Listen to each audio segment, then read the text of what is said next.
नमस्कार, बिहार मिथिला न्यूज़ में आपका स्वागत है। मैं हूं मनोज। बता दें, जन स्वराज पार्टी के नेता प्रशांत किशोर दरभंगा जिले में 35 दिनों से यात्रा कर रहे हैं। यह नहीं, उनकी कम से कम 25 से अधिक गाड़ियां दरभंगा के विभिन्न प्रखंड और पंचायतों में घूमकर वैसे लोगों से संपर्क कर रही है जिनके विचार प्रशांत किशोर से मिलते हैं। प्रशांत किशोर ने आज प्रेस कॉन्फ्रेंस करते हुए कई बातों का खुलासा किया। उन्होंने केंद्र और राज्य सरकार की कई योजनाओं को जनता तक नहीं पहुंचने, भ्रष्टाचार और अपराध सहित कई मुद्दों पर देखते हुए उन्होंने ये भी कहा कि वो लोकसभा चुनाव नहीं लड़ेंगे, लेकिन उन्होंने कहा कि अगर उनके कोई आदमी चाहते हैं कि जहां उन्होंने पदयात्रा की है वहां से अगर चुनाव लड़ना चाहते हैं तो वो वहां बैठक कर लोगों से विचार कर चुनाव लड़ सकते हैं। लेकिन प्रशांत किशोर अभी लोकसभा चुनाव नहीं लड़ेंगे, लेकिन विधानसभा चुनाव पर उन्होंने चुप्पी साधी। उन्होंने कहा उस समय विचार किया जाएगा, लेकिन उन्होंने कहा कि वो आज तक जिताते आए हैं, इसलिए जब हम लड़ेंगे तो जीतेंगे। इसके साथ ही उन्होंने कहा नीतीश कुमार को 5 से अधिक सीट अगर मिलती है तो आप हमारा गला पकड़ लीजिएगा। देखिए प्रशांत किशोर क्या कहते हैं। प्रशांत किशोर के कई ऐसे सवाल और जवाब उन्होंने दिया, जिसमें एक सवाल बिहार मिथिला न्यूज़ ने पूछा कि प्रशांत किशोर को पूरी तरह बिजनेसमैन कहा जाता है क्योंकि उनकी आइडियोलॉजी कोई नहीं है। कभी वो ममता बनर्जी के आइडियोलॉजी से, तो कभी बीजेपी के आइडियोलॉजी से, तो कभी नीतीश कुमार के आइडियोलॉजी से चलते हैं।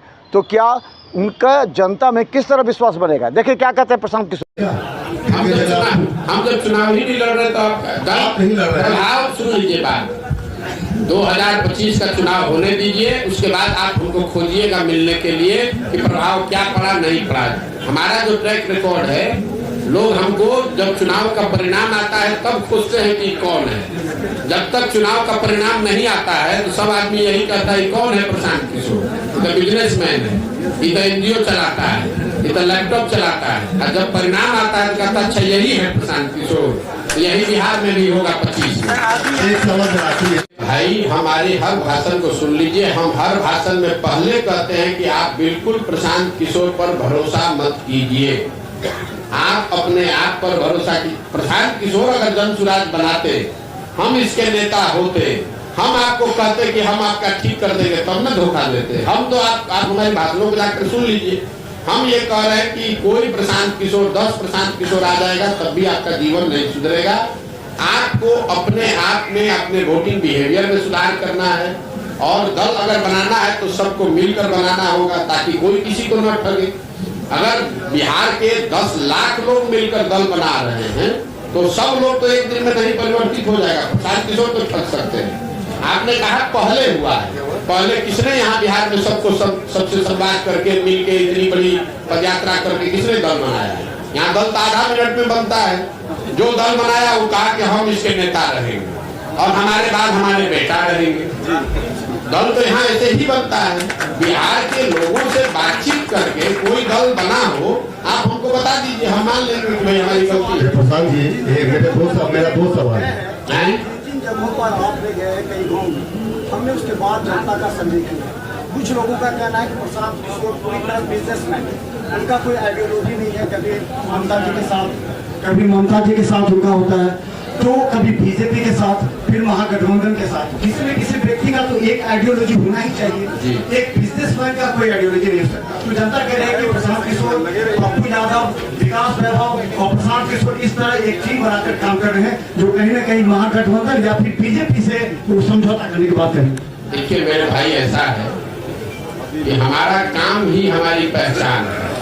हम किसी मुख्यमंत्री प्रधानमंत्री के लड़के नहीं हैं, और आप क्या करते हैं हमको मालूम नहीं है, लेकिन जो बिजनेस करता है उसकी कोई आइडियोलॉजी नहीं है। ये आपकी समझ है, ये समाज की समझ नहीं है, और इसमें सच्चाई भी नहीं है। मान लीजिए एक बार को आपकी बात मान लेते हैं कि हम बिजनेस करते थे। हम बिजनेस करते थे ना, चोरी नहीं न करते थे, किसी का लूटे नहीं न है, कहीं भ्रष्टाचार नहीं न किए हैं। अपने दिमाग से, अपने हुनर से, अपनी मेहनत से हमने बिहार का, जहां आप जाकर मजदूरी करते हैं, उन राज्यों में जाकर हमने बिहार का झंडा गाड़ा है, वहां बिहार का झंडा बुलंद किया है। आप बहुत आइडियोलॉजी वाले हैं, आप बहुत आइडियोलॉजी वाले हैं, तो आपके बच्चे जाकर वहां ठेला पर सब्जी बेच रहे हैं।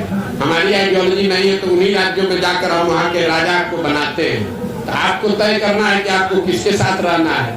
और मेरी आइडियोलॉजी क्या है इसको समाज को जांचने दीजिए। स्वाभाविक है बहुत लोगों को अच्छा नहीं लगेगा, तो न लगे उससे क्या दिक्कत है। जब देश आजाद हुआ, प्रशांत किशोर तो बहुत छोटे आदमी है, जब देश आजाद हुआ जिस दिन 15 अगस्त 1947 को, उस दिन भी इसी देश के हजारों ऐसे लोग होंगे जो अंग्रेजों से सैलरी लेकर उनके साथ काम कर रहे थे। उनको तो महात्मा गांधी पर भरोसा नहीं था, उनको देश की आजादी पर भरोसा नहीं था। तो ये तो समाज है। कभी 100% लोग तो आपसे, समाज में 100% लोग तो आपकी बात से सहमत नहीं होंगे। हम अपना काम कर रहे हैं, लोग सहमत हो न हो ये उनकी पीड़ा है, उनकी समझ है, हमें उसकी ज्यादा चिंता नहीं है। आप ज्यादा व्यथित न हो, हमको इतनी समझ है कि कितना लोग समझ रख रहे हैं, नहीं रख रहे हैं। अगर समझ नहीं रख रहे हैं और हर आदमी हमको गलत ही कह रहा है, तो आखिर सुबह से शाम तक 2 बजे रात तक हमसे मिलने आ कौन रहा है? ये भी आप पत्रकार होने के नाते आपको पूछना चाहिए। उनका ये कहना था कि अलग अलग स्टेट में आपकी अलग अलग, अरे भाई हमने 10 बरस काम किया है, हमने आपको गिनवाया, वही काम हमारी पहचान है, तभी ना आप यहाँ बैठे हुए हैं। यहाँ 15 महीना नहीं 15 साल पैदल चल के आएगा तो कोई पत्रकार आएगा सुनने? आप भी इसीलिए आए हैं कि आपको मालूम है कि ये प्रशांत किशोर है, अगर ये प्रयास कर रहा है तो यहाँ ठोक कर जाएंगे सबको। चिंता मत कीजिए भाई, आपका भ्रम है, हम आपको क्लेरिफाई कर रहे हैं।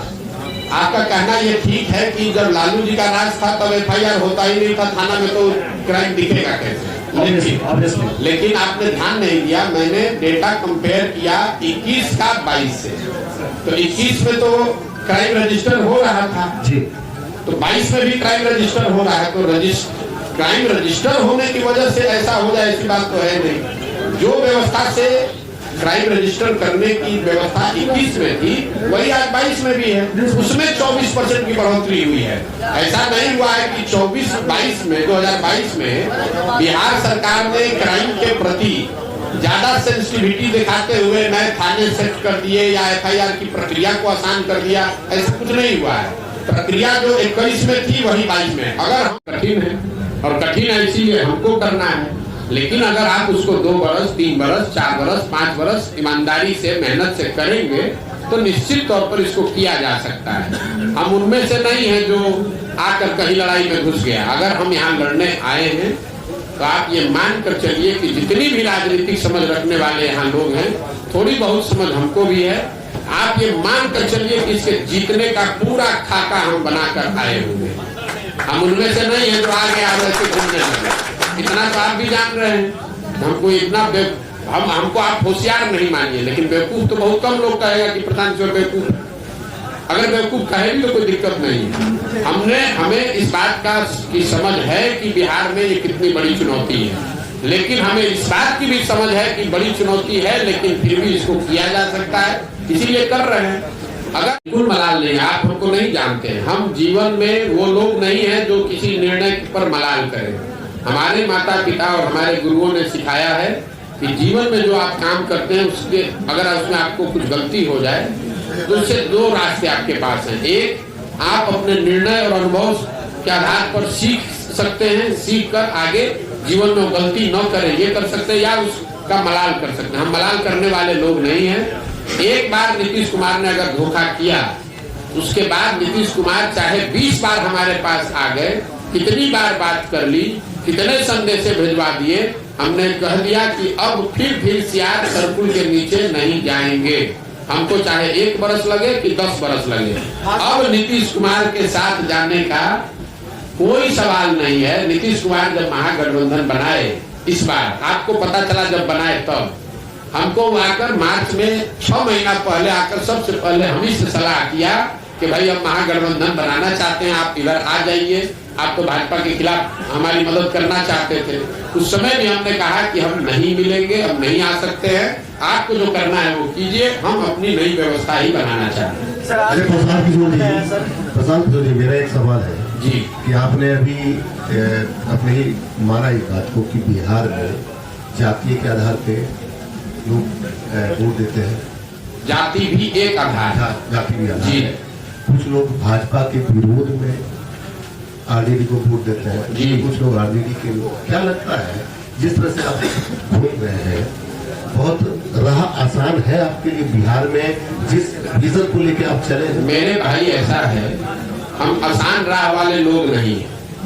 2010-11 में हम अगर दरभंगा में आकर आपको ये बताते कि मैं कोई चुनाव प्रबंधन रणनीतिकार के तौर पर काम शुरू कर रहा हूं, जिसमें देश भर के दल और नेता हमसे आकर सलाह, हम जैसे लोगों से आकर सलाह लेंगे और अपना चुनाव लड़ेंगे और चुनाव हराया जिताया जा सकता है, तो पत्रकार के नाते या नागरिक होने के नाते आप क्या करते? हंसते या फिर कहते अच्छा करके देखिए, इससे तो कुछ हो नहीं सकता है। जो पहले से नेता हो आपसे सलाह क्यों लेगा? लेकिन 10 वर्ष में उस चीज को हमने प्रमाणिक तौर पे करके दिखाया। मान लीजिए कि हमने भाजपा की मदद की, वो जीते। कुछ लोगों ने माना हाँ भाई इनमें दम है, कुछ लोगों ने कहा भाई इनका क्या था, तो मोदी जी का दम था। तो क्या ये इंडिकेट है कांग्रेस के लिए आप खुला रास्ता? बिल्कुल, आप देखिए जो मैंने कहा है उसको फिर से दोहरा देता हूँ। उन्होंने पूछा आपकी विचारधारा क्या है, तो मैंने कहा कि मेरी विचारधारा, हम गांधी को लेकर चल रहे हैं और हर दिन अपने भाषणों में भी कहते हैं कि पूरा ये जो जन सुराज है ये आजादी से पहले, आज की कांग्रेस नहीं, आजादी से पहले जो कांग्रेस की व्यवस्था थी उस व्यवस्था को पुनर्जीवित करने का प्रयास है। यहाँ दल जो है वो किसी व्यक्ति विशेष का न हो, किसी जाति का न हो, किसी परिवार का न हो। आजादी से पहले जो कांग्रेस थी वो किसी परिवार की पार्टी नहीं थी, वो किसी जाति विशेष की पार्टी नहीं थी, वो उन सब की का दल था जो बिहार, जो राज्य, जो देश को आजाद करना चाहते थे। तो जन सुराज उस सोच से प्रेरित है। बिहार में वो दल बने, हर वो व्यक्ति जो बिहार के पिछड़ापन से, गरीबी से, बदहाली से परेशान है, वो इसमें जुड़े और जुड़कर बिहार में परिवर्तन के लिए प्रयास करें। हम वो विकल्प बना रहे हैं और विचारधारा के आधार पर निश्चित तौर पर अगर आप महात्मा गांधी को लेकर चले हैं तो मैंने ये कहा कि कांग्रेस जिस विचारधारा को रिप्रेजेंट करने का दावा करती है, मेरी विचारधारा वही है। वो कर पा रहे हैं कि नहीं?